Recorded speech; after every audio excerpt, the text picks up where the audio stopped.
ഇയാളെ കൊണ്ട് ഇങ്ങനെ ചെയ്യിപ്പിച്ചതും അയാളെ കൊണ്ട് അങ്ങനെ ചെയ്യിപ്പിച്ചതും ഒരു മരണ വീട്ടിൽ പോയിട്ട് ചിരിക്കാൻ തോന്നുക.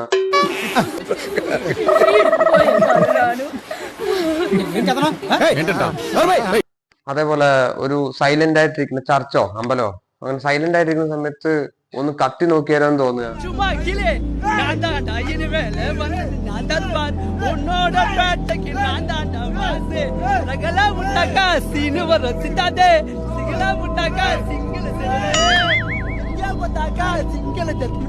അതേപോലെ ലിറിക്സ് തെറ്റാണെങ്കിലും പാടാനുള്ള കോൺഫിഡൻസ് തരിക. ഇതിനൊക്കെ കാരണം എന്തെന്നറിയോ? ഞാനൊന്ന് വിശദീകരിച്ചു തരാം.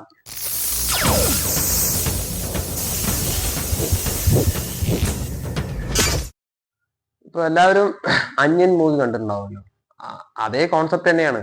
ചിലവർക്ക് തോന്നിയിട്ടുണ്ടാവും ഈ അമ്പി പറഞ്ഞ ക്യാരക്ടറിന് എന്തെങ്കിലും ഒരു മെന്റൽ പ്രോബ്ലമോ അല്ലെങ്കിൽ ഒരു സൂപ്പർ പവറോ ആണെന്ന് വിചാരിച്ചിട്ടുണ്ടാവും. പക്ഷെ നമ്മൾ എല്ലാവരുടെ ഉള്ളിലും ഇതുപോലെ പല ക്യാരക്ടറുകളുണ്ട്.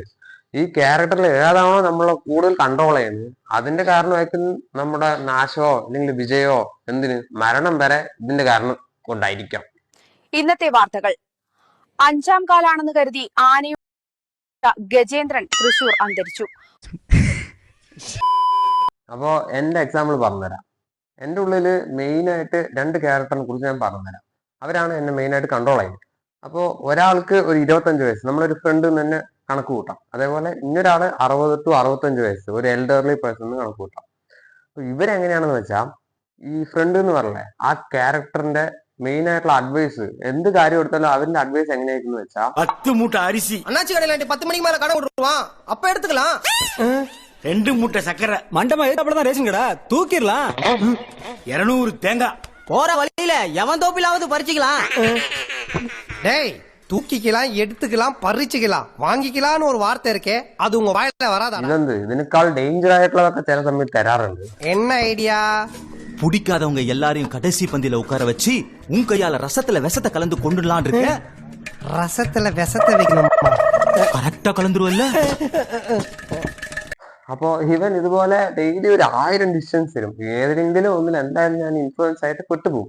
അങ്ങനെ വല്ല വള്ളി സീനൊക്കെ പിടിക്കുന്ന സമയത്ത് പറഞ്ഞ എന്ത് can I have A moment, അതിന്റെ പകരം അപ്പൊ നമ്മൾ എന്താ ചോദിക്കണം.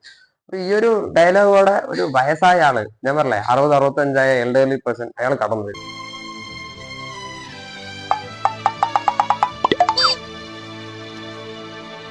വന്നിട്ട് ഒരു ഡയലോഗ് ഉണ്ട്, എന്താ മോനെ ഈ തകർന്നിരിക്കുകയാണോ, ഈ തകർന്നിരിക്കുകയാണോ എന്നുള്ള ക്രിഞ്ചായിട്ടുള്ള വാക്കൊക്കെ പ്രയോഗിക്കുന്ന ആളാണ്.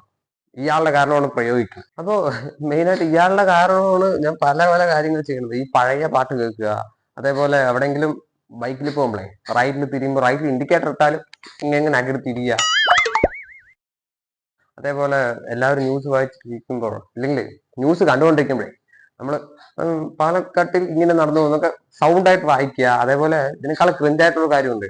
ഞാൻ 5ലോ 6ലോ പഠിക്കുന്ന സമയത്ത് എന്തോ കുരുക്ഷേത്ര യുദ്ധത്തിന് പോണ പോരാളിനെ പോലെ അമ്മന്റെ കാലിലൊക്കെ വീണ് അനുഗ്രഹിക്കും അമ്മേ എന്ന് പറഞ്ഞിട്ട് എക്സാമിന് പോവുക. ഇതുപോലെ ക്രിഞ്ചായിട്ടുള്ള കാര്യങ്ങൾക്കൊക്കെ കാരണക്കാരൻ ഇദ്ദേഹമാണ്. അതേപോലെ തന്നെ ഇയാളുടെ നിലപാട് എങ്ങനെയായിരിക്കും വെച്ചാൽ നീ മെച്യൂർ ആയിട്ടുള്ള ഡിസിഷൻ ഒക്കെ എന്നെ കേട്ട് എടുത്തോ. കാരണം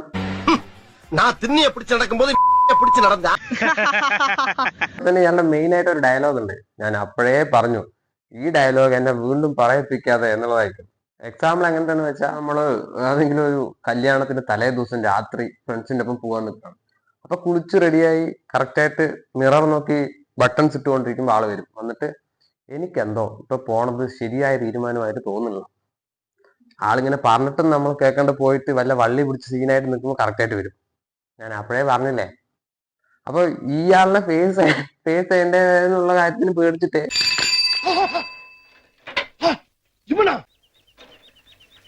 உயிரே உயிரே தப்பிச்சு எப்படியாவது ஓடிவிடு, ஐயோ வருதே மூதேவி வருதே. പല കാര്യങ്ങളും ഞാൻ ഒഴിവാക്കിയിട്ടുണ്ട്. അതുമാത്രമല്ല അതിലൂടെ പല വള്ളികളിലും പല സീനിലും ഞാൻ രക്ഷപ്പെട്ടിട്ടുണ്ട്. ഇയാളെ വെച്ചിട്ട് ഭയങ്കര ഉപകാരമായിട്ടുള്ള കാര്യമൊക്കെ ഉണ്ട്.